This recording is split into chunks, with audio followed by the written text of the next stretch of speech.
Ouais, ma gang, grosse semaine dans le monde de la crypto. Sam Bankman-Fried arrêté aux Bahamas, enfin. Et Kevin O'Leary, notre super duper Shark Tank Dragon Den, ou on devrait dire la Yen Tribute, parce qu'il a comparu devant le Congrès, puis je sais pas ce que vous en pensez, mais pour moi c'est un plein de bullshit.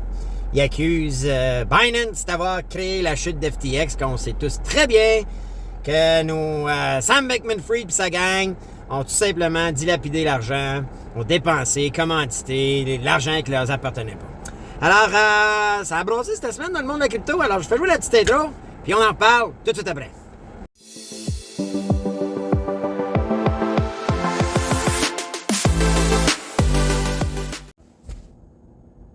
Hey, c'est Bruno du Mouvement Crypto. Je commence tout d'abord. Mes annonces, pause like, s'il vous plaît, likez la vidéo.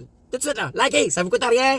C'est bon pour nous, ça envoie des messages forts à l'algorithme du média sur lequel vous regardez cette vidéo-là, que ça vous intéresse, et ça envoie un signal de diffuser notre vidéo. Alors, ça nous aide pour être vu plus souvent, de rassembler des gens comme nous qui sont intéressés par l'opportunité qu'offre et que va offrir les prochaines années l'univers de la crypto. Commentez, OK? Je veux savoir vos opinions là, sur le sujet du jour et finalement partagez. Partagez, que ce soit sur vos walls, que ce soit sur Messenger, à vos amis, par email, comme vous voulez, mais partagez, ça nous aide et c'est bon pour nous pour faire connaître le mouvement crypto. On veut rassembler des gens qui sont intéressés par ça. Puis enfin, ben abonnez-vous. Abonnez-vous, likez notre page, suivez notre channel, abonnez-vous à notre channel YouTube si vous êtes sur YouTube et venez nous rejoindre. Les mardis à 18h, on fait un live à chaque semaine, on parle de l'actualité, on parle de toutes sortes de sujets reliés de près ou de loin à la crypto. Et à chaque semaine, juste pour être sur le live, on fait tirer 100$ de Bitcoin. Et on enseigne aussi, regardez sur la vidéo aussi, là j'ai les liens, comment commencer à vous ouvrir un wallet crypto et gagner des cryptos à tous les jours. Donc, en fait, recevoir des cryptos gratuits, ça vous coûte rien, puis vous bâtissez un petit portefeuille crypto. Et c'est ce que je fais, moi, depuis 2 ans. J'ai recommencé à zéro. Puis aujourd'hui, là, j'ai quelque chose comme 1,35 Bitcoin juste à être reparti de zéro et d'avoir utilisé la technique qu'on enseigne au mouvement crypto et dans l'Académie crypto. Alors, je vous dis, faites-le tout ça, pose like, commentez, laissez-moi savoir ce que vous en pensez. Et ben moi, je vous dis, écoute, on saute tout de suite dans le sujet du jour, OK? Alors, je refais jouer l'intro vite fait, là, ça fait cool. Puis on parle du sujet de l'heure. OK, à bientôt!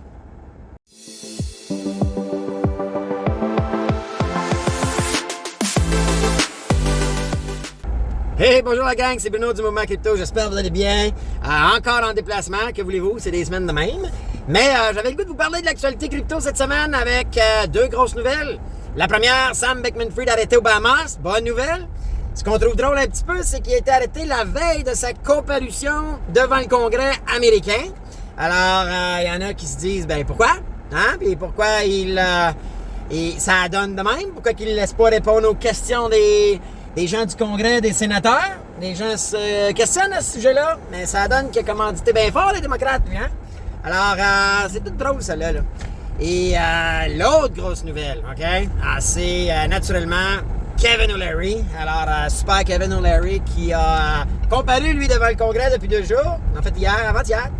Et écoutez, selon moi, je sais pas ce que vous en pensez, mais selon moi, une vraie joke. Monsieur explique la chute de FTX comme une guerre d'ego entre Binance puis Sam Bankman-Fried ou ben Binance et FTX.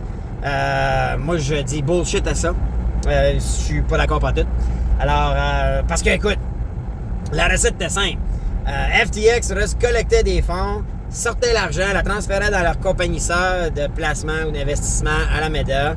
Et rendu là, ils ont commandité des athlètes, dépensé de l'argent des stades, le Parti démocrate, ils ont acheté des villas.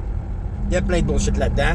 Alors, Kevin O'Leary, de façon simpliste, de dire que ce qui a causé la chute, c'est le rachat des actions ou des parts de Binance dans FTX. Je dis à ça, hey, bullshit O'Leary. Puis toi, Kevin O'Leary, tu l'as dit à ta défense que tu avais été commandité 15 millions, mais j'ai l'impression qu'il y a quelque chose qu'on ne sait pas encore, qu'il y a de la bullshit là-dedans. Pour moi, ça fait pas de sens que Kevin O'Leary back ce gars-là sans avoir une compensation ou des intérêts pour lui-même là-dedans. Ça marche pas dans mon sens. Alors, dites-moi ce que vous en pensez. J'avais le goût de vous partager ça. C'est une grosse semaine. C'est pas nécessairement des bonnes nouvelles, Mais je pense qu'on est en train de faire le ménage. Donc, s'il y a une affaire, j'étais d'accord avec ce que Kevin O'Leary a dit, c'est que ça prenait une régulation de l'univers de la crypto. Ça, je suis d'accord avec. Le domaine a besoin d'avoir... il a comparé même, en fait, le domaine crypto à Wall Street il y a 150 ans. Et je suis un peu d'accord avec ça. C'est un peu encore trop le Far West. Les bandits ont trop de lassitude et c'est trop facile pour eux, pour ceux qui ont des mauvaises intentions, de truquer le marché, de voler les gens, de manipuler. Et je pense que ça, il faut que ça cesse. Et pour ça, ça doit passer par une certaine forme de régulation. Je sais qu'il y en a qui ne seront pas d'accord. Je sais qu'il y en a qui pensent que les gouvernements, c'est le pays des bandits. Vous avez raison. Je suis d'accord avec vous sur plusieurs de ces points-là. Le hic, c'est que à un moment donné, on peut pas être toujours à risque de tout perdre nos actifs. On peut dire ce qu'on veut, qu'on est chanceux au Canada pour ça, mais si on achète des actions sur Accéder, en théorie, on ne devrait pas se faire voler nos actions ou que nos actions disparaissent. Si on a de l'argent dans nos comptes bancaires ici au Canada, que ce soit avec Desjardins ou les autres banques qu'on connaît, les grandes banques, on ne devrait pas demain matin arriver avec un solde de zéro, puis il peut être capable de se connecter. Et il y a des régulations qui nous protègent, nous, comme citoyens là, ou clients de ces entreprises-là. Et je pense qu'il faut arriver à quelque chose de similaire avec la crypto. Donc, écoutez, laissez-moi savoir ce que vous en pensez, OK? Donc, je vais attendre de vos nouvelles là-dessus. Et je vais lire vos commentaires. Et oubliez pas, likez, commentez, partagez, c'est bon. Ça rassemble les gens intéressés par la crypto. Puis, écoutez, gênez-vous surtout pas de vous abonner à l'Académie Crypto, d'être avec nous à toutes les semaines pour nos lives et de courir la chance de gagner 100$ en Bitcoin. Donc, je vous dis là-dessus, bonne semaine, puis je vous parle bientôt pour une autre vidéo du Mouvement Crypto. Hey, ciao la gang!